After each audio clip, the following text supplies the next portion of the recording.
Silakan duduk Bapak Ibu Saudara yang terkasih. Shalom bagi saudara sekalian yang ada di streaming pada malam hari ini.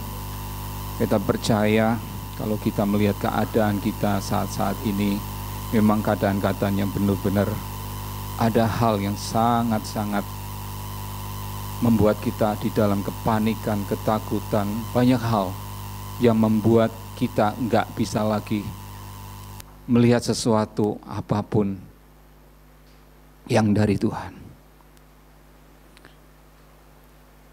Tetapi malam hari ini di dalam Amsal dikatakan, apa yang kamu pikirkan, itulah yang terjadi. Seberapa banyak yang kita pikirkan, itulah yang terjadi dalam hidup kita ini. Dunia sedang mengalami sesuatu gonjangan. Keadaan sedang mengalami ketakutan, kepanikan demi kepanikan. Jujur, kalau kita melihat berita yang ada, kita melihat apa yang terjadi di luar sana. Orang sebagian besar, media pun sedang membicarakan mengenai virus COVID ini. Seringkali mereka membicarakan hal-hal dimanapun. Apa yang mereka pikirkan setiap hari. Kalau saya boleh lihat di WhatsApp saya, hampir berkali-kali dari beberapa grup hal-hal yang seperti ini. Tapi firman Tuhan katakan, apa yang kamu pikirkan itu yang terjadi. Dunia sedang mengalihkan pandangan kita, fokus kita, terlebih kita sebagai anak-anak Tuhan. Kita tidak lagi memikirkan ada kuasa Tuhan, ada kuasa Tuhan yang ada di dalam hidup kita. Orang lebih banyak membicarakan mengenai COVID. Orang lebih banyak membicarakan sesuatu hal. Bahkan orang banyak membicarakan mengenai kematian yang sering bertambah-tambah. Memang itu satu berita. Tetapi kalau itu sering dibicarakan, sering dipikirkan, itu akan tidak terasa, akan menjadi suatu kenyataan di dalam alam bawah sadar kita. Kalau kita sebagai anak-anak Tuhan, ayo mulai pikirkan ada kuasa Tuhan di balik itu semua. Ada rencana Tuhan. Lebih baik kita memikirkan sesuatu hal yang positif buat hidup kita. Mulai hari ini, ubah cara pandang kita. Ubah cara pikir kita. Tidak lagi kita memikirkan sesuatu yang negatif demi negatif, memperkatakan yang negatif demi negatif yang apa yang akan terjadi. Tetapi mulai hari ini, biarlah kita memikirkan semua apa yang dari Tuhan. Karena Filipi 4 ayat 8 katakan, ini belum masuk dalam ayat pokok kita. Jadi akhirnya saudara-saudara, semua yang benar, semua yang mulia, semua yang adil, semua yang suci, semua yang manis, dan semua yang sedap didengar, semua yang disebut kebajikan dan patut dipuji, pikirkanlah semua itu. Ini yang penting buat hidup kita. Kita tidak lagi memikirkan apa yang terjadi di luar ini. Semua hal yang negatif. Mulai hari ini kita sebagai anak-anak Tuhan yang berdiri untuk bangsa negara ini, ayo pikirkan sesuatu yang positif. Katakan sesuatu yang positif mulai hari ini, ubah cara pikir kita ini.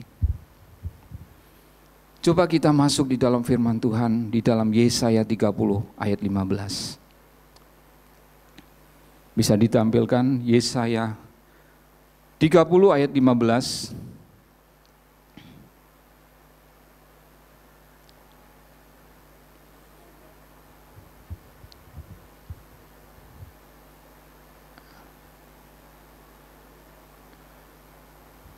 Saya bacakan, tetapi semua orang yang menelan engkau akan tertelan. Yesaya 30 ayat 15. Itu ya. Kamu berkata, ayat 15, sebab beginilah firman Tuhan Allah yang Maha Kudus, Allah Israel. Dengan bertobat dan tinggal diam, kamu akan diselamatkan. Dalam tinggal tenang dan percaya terletak kekuatanmu, tetapi kamu enggan. Ini satu firman yang saya malam hari ini saya bahas. Semua yang firman Tuhan di dalam Yesaya 30:15, saya akan mencoba bersama-sama kita belajar. Dalam tinggal tenang dan percaya terletak kekuatanmu. Ini yang sama-sama kita belajar. Jangan sampai kita menjadi orang-orang yang dalam kepanikan demi kepanikan. Engkau menjadi orang-orang yang menjadi ketakutan. Karena apa? Ketika kita dalam kepanikan, engkau tidak tinggal tenang, engkau mengalami ketakutan, saya percaya tidak ada tempat kita bisa berdoa. Tidak ada kekuatan apapun yang bisa ada dalam hidup kita ini. Kita pernah dengar satu kisah mengenai satu buah kepanikan, cerita mengenai Yairus. Mungkin kita pernah dengar di dalam Markus 5 ayat 35 ayat 30, Markus 5 dikatakan. Ya kan? Coba saya mau buka Markus. Di dalam Markus 5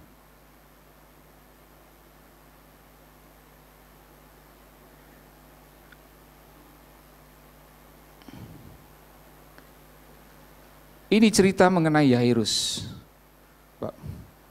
Ini mungkin cerita yang gak asing buat kita semua ya. Ini cerita di mana ketika Yesus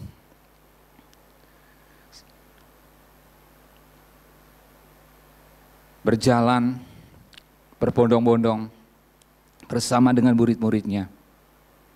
Datanglah seorang yang bernama Yairus, kepala rumah ibadat. Mungkin cerita ini nggak asing buat kita semua. Dia memohon kepada Yesus, kalau anaknya ini yang sakit, perempuan ini, yang hampir mati ini, disembuhkan. Cerita Yesus kemudian pergi bersama dengan Yairus. Di tengah perjalanan kita tahu ada seorang perempuan yang 12 tahun mengalami pendarahan saat itu. Cerita selanjutnya di mana perempuan itu kemudian menjamah supaya Yesus mengalami kesembuhan.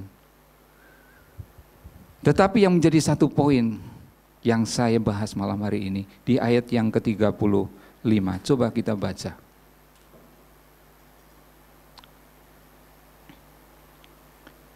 Kita baca ayat 35. Ketika Yesus masih berbicara, datanglah orang dari keluarga kepala rumah ibadat itu dan berkata, anakmu sudah mati. Apa perlunya lagi engkau menyusahkan guru? Ayat 36. Tetapi Yesus tidak menghiraukan perkataan mereka dan berkata kepada rumah ibadat, jangan takut, percaya saja. Dari ayat ini saya mencoba merenungkan, sebetulnya ada satu pesan apa? Ini satu gambaran dalam hidup kita ini.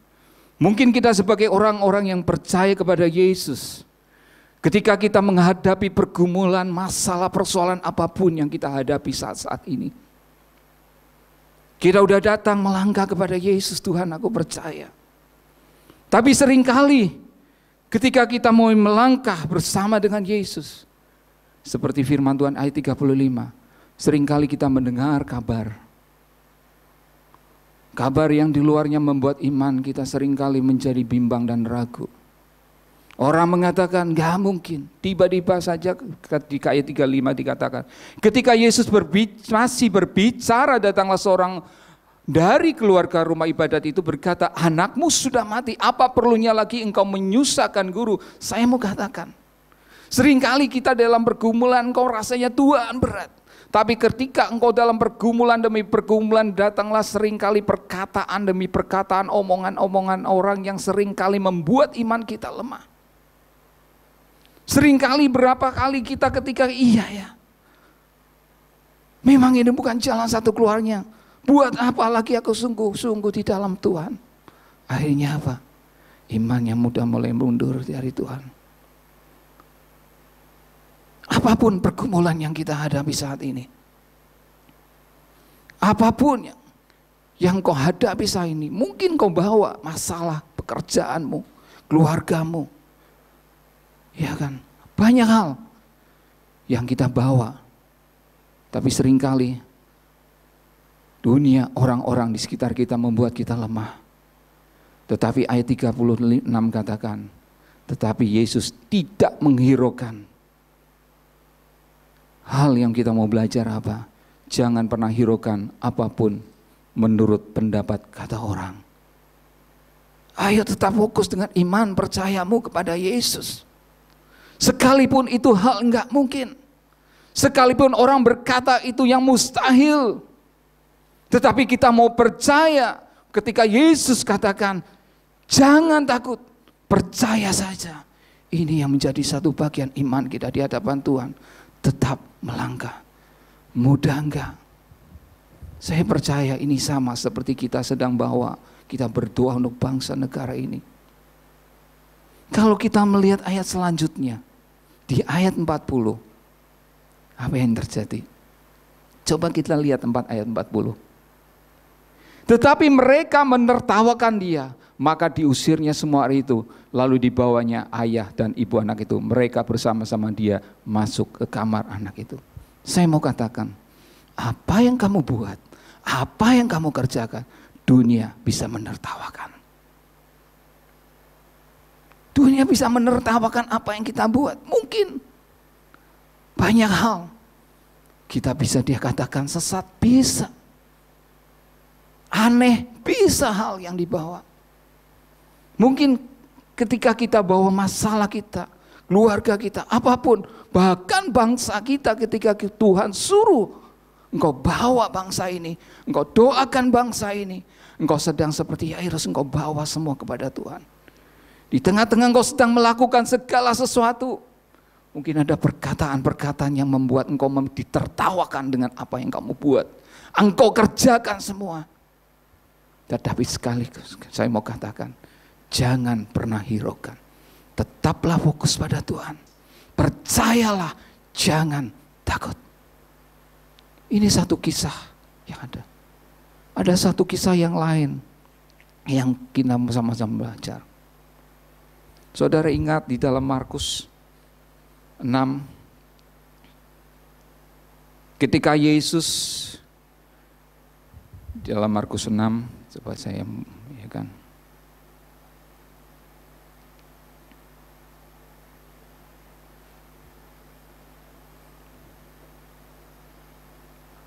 Ketika Yesus mulai berjalan, ya kan, dia menyuruh murid-muridnya untuk apa itu? Berlayar. Memerintahkan murid-muridnya untuk pergi berangkat dengan perahu Betsaida. Setelah saya bacakan aja ayat 45. Sesudah itu Yesus segera memerintahkan murid-muridnya naik ke perahu dan berangkat lebih dahulu ke seberang ke Betsaida. Sementara itu ia menyuruh orang banyak pulang. Setelah ia berpisah dari mereka, ia pergi ke bukit untuk berdoa. Ketika hari sudah malam, perahu itu sudah di tengah danau. Sedang Yesus tinggal sendirian di darat. Ayat 48. Ketika Yesus melihat betapa payahnya mereka mendayung karena angin sakal, maka kira-kira jam 3 malam ia datang kepada mereka berjalan di atas air dan ia hendak melewati mereka. Ayat 49. Ketika mereka melihat dia berjalan di atas air, mereka mengira bahwa ia adalah hantu. Lalu mereka berteriak, sebab mereka semua melihat dia dan mereka pun sangat terkejut. Tetapi segera ia berkata kepada mereka, tenanglah aku ini, jangan takut. Ini satu hal yang sering kita hadapi. Ketika murid-muridnya mulai berlayar dengan perahunya yang ada, di tengah-tengah dia dihantam dengan angin sakal. Saudara tahu apa angin sakal? Angin sakal itu angin yang bertiup dengan berlawanan arah dengan sangat kuat dengan arah benda atau perahu yang tersebut. Itu angin sakal. Ketika angin sakal itu mau mulai menerpa murid-muridnya, perahu itu nggak bisa berjalan melaju ke depan. Karena kekuatan angin sakal itu nggak bisa lagi murid itu mendayung untuk maju, nggak bisa. Dia hanya jalan diombang-ambingkan. Tetapi sekali lagi Yesus melihat murid-muridnya dengan susah payah menghadapi angin sakal. Ini gambaran dalam hidup kita ini. Seringkali dalam hidup kita ini sama. Ketika engkau sedang naik perahu hidupmu, dalam kehidupan kita ini, berapa angin sakal menghadang hidup kita ini. Rasanya ketika engkau melaju, rasanya Tuhan kau berat Tuhan. Rasanya dengan tekanan yang ada, dengan keadaan yang menghimpit kita akhir-akhir ini, dengan situasi pandemi yang hampir 2 tahun ini, yang melumpuhkan segala sesuatu. Orang seringkali seperti dihantam dengan angin sakal yang begitu kuat. Rasanya kita nggak bisa lagi untuk maju ke depan. Angin yang begitu kuat menghantamnya, sehingga murid-muridnya nggak bisa lagi. Dia ada dalam kepanikan, dia ada dalam ketakutan, dia dalam kecemasan. Tidak ada lagi yang bisa dia buat. Yang dia buat dengan sekuat tenaga yang dia buat, tapi toh tidak ada yang bisa dia lakukan. Tetapi firman Tuhan katakan, Yesus melihat murid-muridnya sekali lagi. Apapun yang kau hadapi saat ini, badai apapun yang Tuhan izinkan terjadi dalam hidup kita ini, angin sakal apapun yang menghantam hidup kita saat ini, saya mau katakan, Yesus melihat. Engkau tidak akan pernah sendirian. Tetapi masalahnya, ketika engkau ada di dalam kepanikan, ketika engkau ada dalam kecemasan, ketika Yesus menghampiri murid-muridnya, apa yang dilihat? Itu hantu. Seringkali ketika orang ada di dalam ketakutan, kecemasan, kepanikan, engkau nggak bisa lihat kuasa Tuhan itu ada dalam hidupmu. Engkau nggak bisa melihat kuasa Tuhan pribadi Yesus ada di dalam hidup kita. Nggak bisa lagi. Karena apa? Ketakutan itu menutupi hidupmu. Mulainya hari ini, seperti Yesaya 30 ayat 15. Jadilah tenang dan percaya, karena disitulah kekuatan kita ini. Jangan lagi kita menjadi orang-orang yang panik dengan keadaan. Dunia boleh menjadi panik. Seperti pepatah katakan, sebanyak apapun air laut di sekitar perahu itu tidak akan membuat perahu itu tenggelam. Tetapi yang membuat perahu itu tenggelam apa? Ketika air itu masuk ke dalam perahu. Apapun dunia yang terjadi di luar sana, masalah apapun boleh terjadi di malas yang ada di luar sana. Saya mau katakan, kalau masalah itu tidak masuk di dalam hatimu, saya percaya engkau akan tetap melaju dengan perahu hidupmu. Jangan biarkan apapun yang terjadi itu meracuni hidup kita ini dengan ketakutan, Jangan biarkan air itu membebani hidupmu. Ketenangan itu sebuah keputusan buat hidup saudara dan saya. Pilihan kita menjadi takut dan tidak. Ketenangan itu menjadi satu pilihan. Apa yang menjadi angin sakalmu saat ini? Tuhan Yesus tidak akan pernah tinggalkan kita. Dia tetap ada bersama dengan kita ini. Satu hal yang sama-sama kita belajar. Ada seorang yang begitu tenang menghadapi segala sesuatu, padahal keadaannya benar-benar menegangkan dan mencekam sekali. Coba kita buka di dalam Ester 3 ayat 13. Ini satu keadaan yang gak gampang bagi seorang Ester. Surat-surat itu dikirimkan dengan perantara pesuruh-pesuruh cepat ke segala daerah kerajaan, supaya dipunahkan, dibunuh, dan dibinasakan semua orang Yahudi daripada yang muda sampai kepada yang tua, bahkan anak-anak dan perempuan-perempuan. Pada satu hari itu juga, pada tanggal 13 bulan yang ke-12, yakni bulan Adar, dan supaya dirampas harta milik mereka. Ini satu perintah, keadaan yang benar-benar yang datang saat ini kepada Mordekai dan Esther saat ini, khususnya buat bangsa Yahudi. Ini keadaan yang gak gampang saudara dilalui Nusbat Esther. Satu bangsa sedang ditentukan habis atau tidaknya. Cerita ini sebetulnya hal mengenai Mordekai dan Haman. Kalau kita melihat cerita sebelumnya di mana Mordekai, begitu Haman diberi kekuasaan yang begitu atau oleh Raja Ahasveros saat itu, di mana Mordekai tidak mau tunduk dan sujud. Mordekai menjadi orang yang panas dan marah saat itu. Tetapi dia berkata, aku hina kalau aku hanya membunuh seorang Mordekai saja. Kata Haman, dia akan binasa setelah diketahui kebangsaan daripada Mordekai Yahudi. Dia berikhtiar untuk menghabisi semua orang Yahudi saat itu. Kalau kita baca di dalam Esther 4, coba kita Esther 4. Ya kan? Ayat yang ke-10, coba kita baca. Esther 4 ayat 10. Akan tetapi Esther menyuruh Hatak memberitahukan kepada Mordekai. Apa yang dikatakan?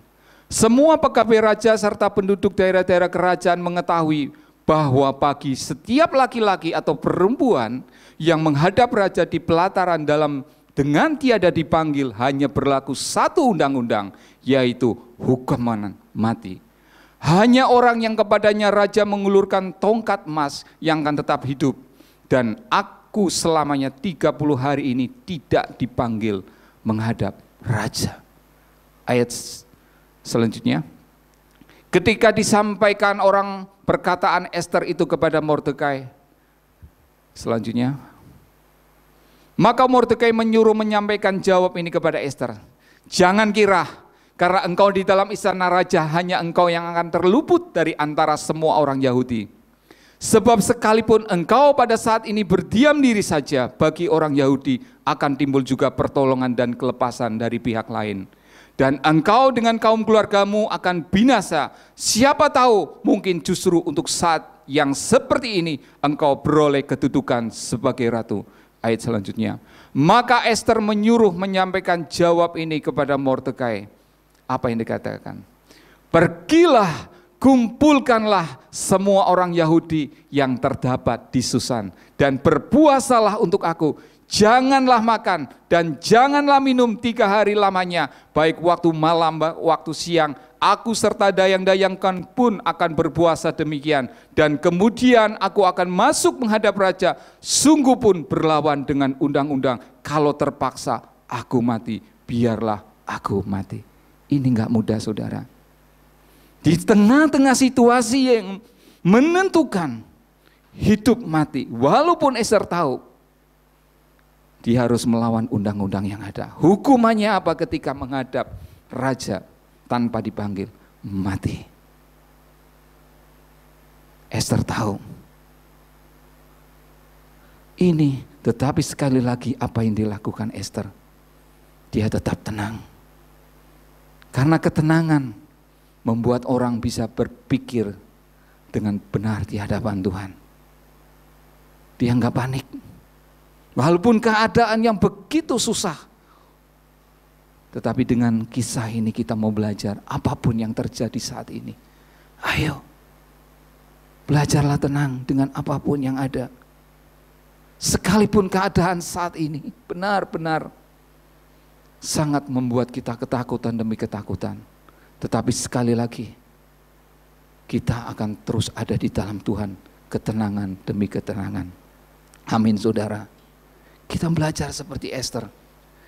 Tetapi satu hal yang menjadi, bagaimana sih kita untuk menjadi tenang? Bagaimana sih kunci kita sih untuk bisa kita tenang, Tuhan? Ini yang harus kita punya di akhir-akhir itu. Keadaan yang seperti ini yang kita perlukan, bagaimana kita menjadi tenang. Mari kita buka satu di dalam Mazmur 62 ayat 1-3. Ini kunci yang pertama yang harus ada buat kita semua. Untuk pemimpin biduan menurut Yedutun, Mazmur Daud, hanya dekat Allah saja aku tenang, daripadanya lah keselamatanku. Ayat 2, hanya dialah gunung batuku dan keselamatanku, kota bentengku, aku tidak akan goyah. Ayat 3, berapa lamakah kamu hendak menyerbu? Udah cukup. Daud tahu, kita belajar dari Daud. Orang pikir dengan apapun yang dia punya bisa membuat tenang. Tidak ada. Dengan keadaan virus yang seperti ini, semua apapun yang dia miliki, baik orang kaya sekalipun, ketika orang dihadapkan dengan COVID, orang harus masuk di dalam rumah sakit dan ICU, harta tidak ada artinya. Tidak ada artinya semuanya. Sekalipun punya segalanya, tidak ada artinya, saya mau katakan. Sama gambaran seperti Daud. Sesuatu yang bisa kita membuat kita tenang ketika engkau ada di dalam Tuhan. Engkau tenang di dalam hadirat-Nya. Engkau tenang di dalam pelukannya. Ini yang membuat hati kita bisa tenang. Sekalipun mungkin Tuhan izinkan kita mengalami sesuatu yang gak enak, tetapi ketika Tuhan ada di dalam hidup kita, ketenangan itu bisa mengalir dalam hidup kita ini. Tetapi ketika engkau ada di luar Yesus, ketika Tuhan izinkan terjadi dalam hidup kita ini, saya percaya engkau akan mengalami ketakutan dan kepanikan. Bahkan semakin keadaan kita akan semakin terpuruk dan semakin terpuruk. Ini yang dialami orang-orang yang ada di luar sana. Orang meninggal kalau kita melihat keadaan yang ada, bukan karena COVID-nya, sebagian besar mereka bukan karena COVID yang ada, tetapi karena apa? Ketakutan mereka. Bagaimana orang gak menjadi takut? Ketika mereka setiap hari mereka memikirkan COVID, memikirkan kematian, memberikan semua yang negatif demi negatif, semua hal yang mereka pikirkan setiap hari, berita-berita mengenai sesuatu yang negatif. Ketika itu terjadi dalam diri orang itu, dan mereka mengalami dan mereka belum siap di dalam Tuhan, mental mereka akan menjadi down. Mereka menjadi takut, akhirnya apa? Imunnya akan turun. Ini yang dialami. Berapa mereka menjadi lemah karena apa? Mereka enggak siap menghadapi goncangan demi goncangan yang ada. Kalau hari-hari ini saudara dan saya masih diberi kesempatan untuk bisa datang kepada Tuhan, ayo gunakan waktu-waktu kita sungguh-sungguh di hadapan Tuhan. Pergunakan, masuk di dalam hadirat-Nya. Buat hidup kita tenang terus di dalam hadirat-Nya. Yang kedua, menjadi kunci kita malam hari ini. Mari buka di dalam Mazmur 37 ayat 5. Mazmur 37 ayat 5. Serahkanlah hidupmu kepada Tuhan dan percayalah kepadanya dan Ia akan bertindak. Ini yang harus ada poin buat hidup kita ini. Mulai hari ini apapun masalah kita, serahkanlah semuanya kepada Tuhan. Jangan lagi kita menyerahkan setengah-setengah dari setiap apa yang menjadi masalah dalam hidup kita. No. Mulai hari ini semuanya serahkan Tuhan. Ini hidupku, ini masalahku, serahkan semuanya ke dalam Tuhan. Dan percayalah ketika engkau menyerahkan semua masalahmu kepada Tuhan, semua kamu menyerahkan segala apapun yang kau hadapi ke dalam tangan Tuhan, Saya percaya Dia akan bertindak. Firman Tuhan katakan di dalam Matius, marilah kepadaku semua yang letih lesu dan berbeban berat, aku akan memberi kelegaan kepadaku. Ini yang Yesus tawarkan buat setiap kita ini. Kalau malam hari ini engkau mengalami keletihan, kalau malam hari ini engkau mengalami beban-beban yang begitu berat yang harus engkau hadapi, Tuhan ulurkan tangannya, marilah kepadaku nak, marilah kepadaku semua yang letih, lesu dan berbeban berat. Kita enggak lagi bisa menggunakan kekuatan kita lagi menghadapi setiap kegoncangan, enggak bisa. Di dalam Yeremia dikatakan terkutuklah orang yang mengandalkan kekuatannya sendiri. Enggak bisa, terkutuk. Sudah waktunya kita menyerahkan hidup kita, mengandalkan Yesus di dalam hidup kita, untuk Yesus bertindak, melakukan segala sesuatu. Amin saudara. Yang ketiga, coba kita buka di dalam Kolose 2 ayat 6 sampai 7. Ini kunci yang ketiga. Kolose 2, kamu telah menerima Kristus Yesus Tuhan kita, karena hendaklah hidupmu tetap di dalam Dia. Ayat selanjutnya, hendaklah kamu berakar di dalam Dia dan dibangun di atas Dia. Hendaklah kamu bertambah teguh di dalam iman yang diajarkan kepadamu, dan hendaklah hatimu melimpah dengan syukur. Apa yang harus ada dalam hidup kita? Hiduplah di dalam kebenaran Tuhan. Kita tidak lagi menggunakan pengertian kita untuk menyelesaikan masalah kita lagi. Kita tidak lagi menggunakan kebenaran-kebenaran apa yang kita miliki sendiri untuk menyelesaikan segala sesuatu. No. Gak bisa. Saatnya kita harus pakai kebenaran yang dari Tuhan. Di dalam 1 Timotius 1 ayat 5 katakan, coba buka. 1 Timotius 1 ayat 5. Tujuan nasihat itu ialah kasih yang timbul dari hati yang suci, dari hati nurani yang murni, dan dari iman yang tulus ikhlas. Tadi yang Tuhan inginkan dalam hidup kita ini, hati yang murni. Jangan sampaikan kita punya hati yang gak murni di hadapan Tuhan. Mulai hari ini, lakukan sesuatu yang seperti apa yang Tuhan mau. Ini yang penting. Pakai kebenaran yang daripada firman. Jangan lagi kita memakai kebenaran-kebenaran apa yang dunia katakan. Enggak.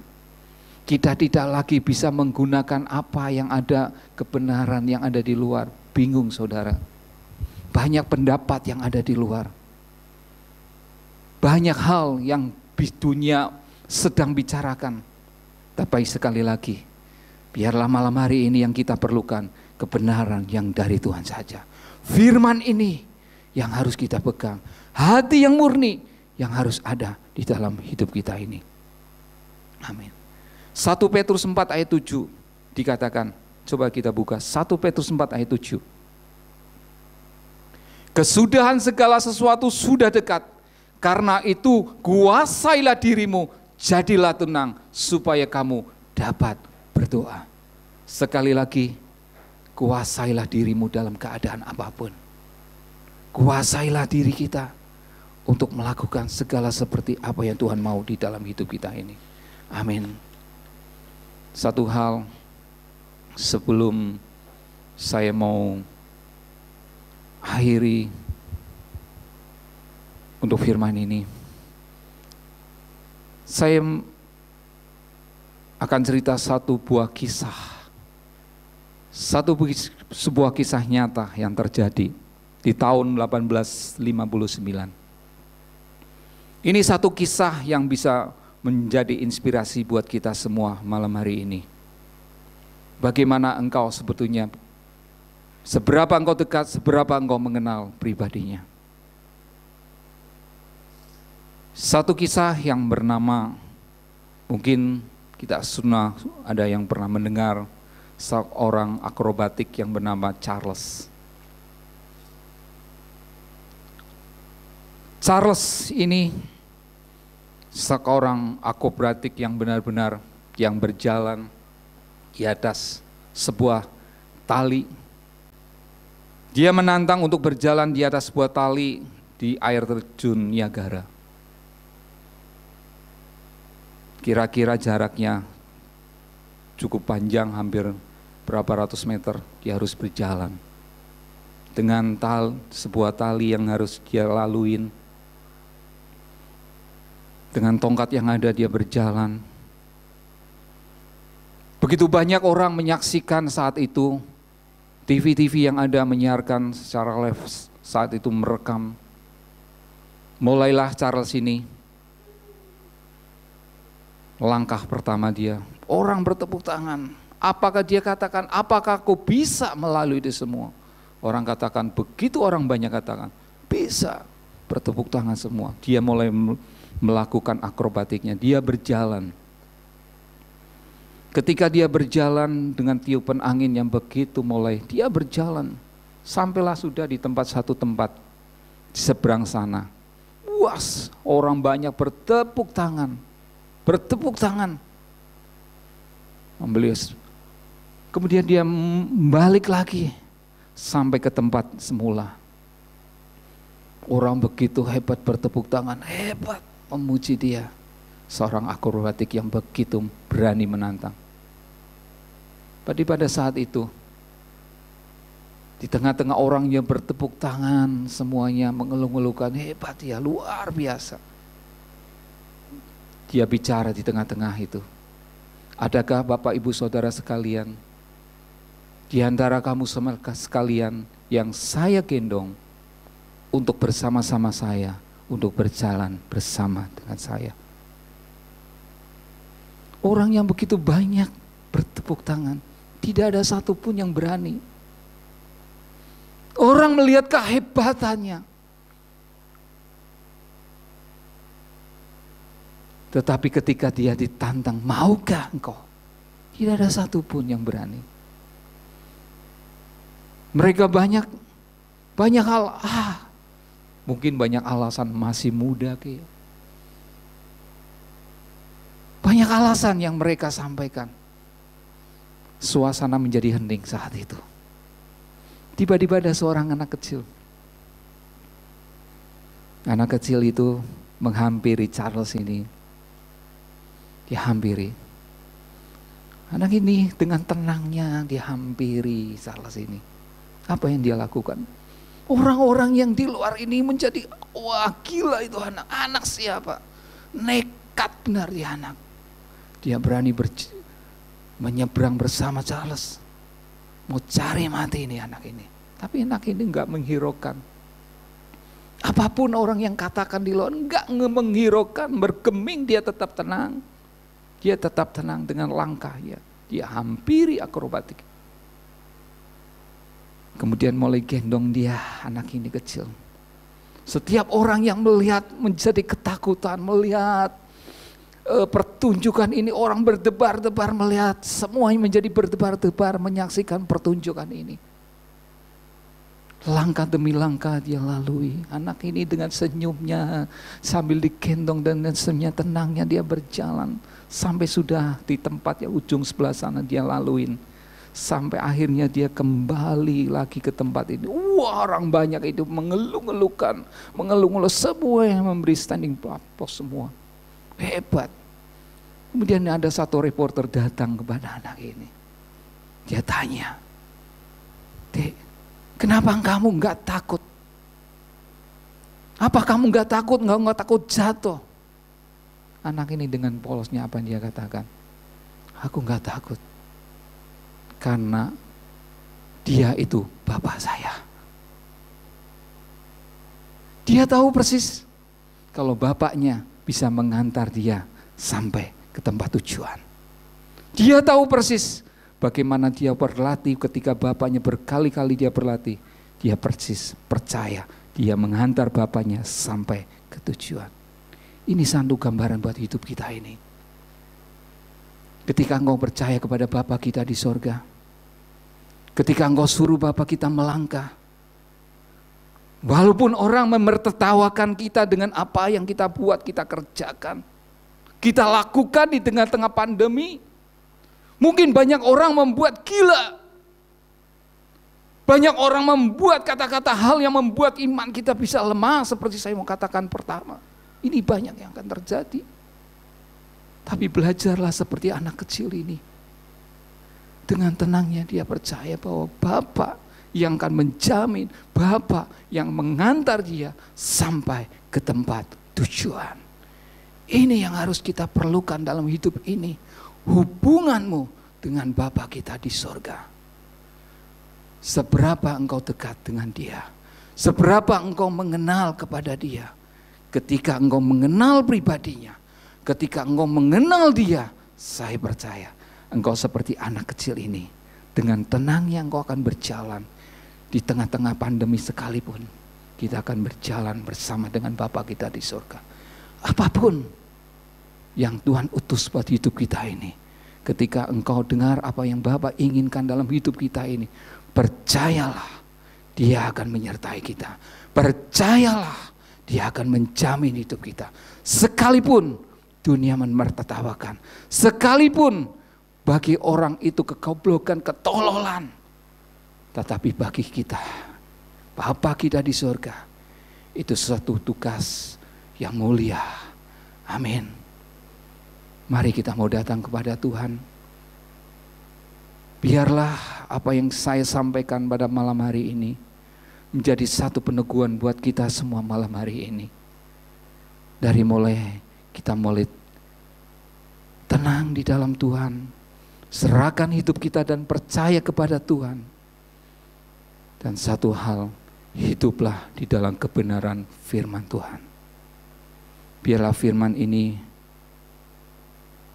malam hari ini menjadi kekuatan kita di tengah-tengah kegoncangan dunia yang sedang mengalami kegoncangan. Di dalam dunia yang sedang mengalami ketakutan demi ketakutan. Tetapi sekali kita percaya apapun yang akan terjadi di dunia ini, kita menjadi orang-orang yang tidak terpengaruh dengan apapun. Karena apa? Kita menjadi orang-orang yang ada di dalam perahunya Tuhan. Wahyu katakan ayat 6 di Wahyu 6 ayat 6. Minyak dan anggur tidak akan dirusakkan. Ini jaminan buat saudara dan saya. Penyertaan Tuhan, jaminan Tuhan ada buat setiap orang-orang yang percaya kepadamu. Puji Tuhan, mari tutup Alkitabmu. Kita mau datang kepada Tuhan.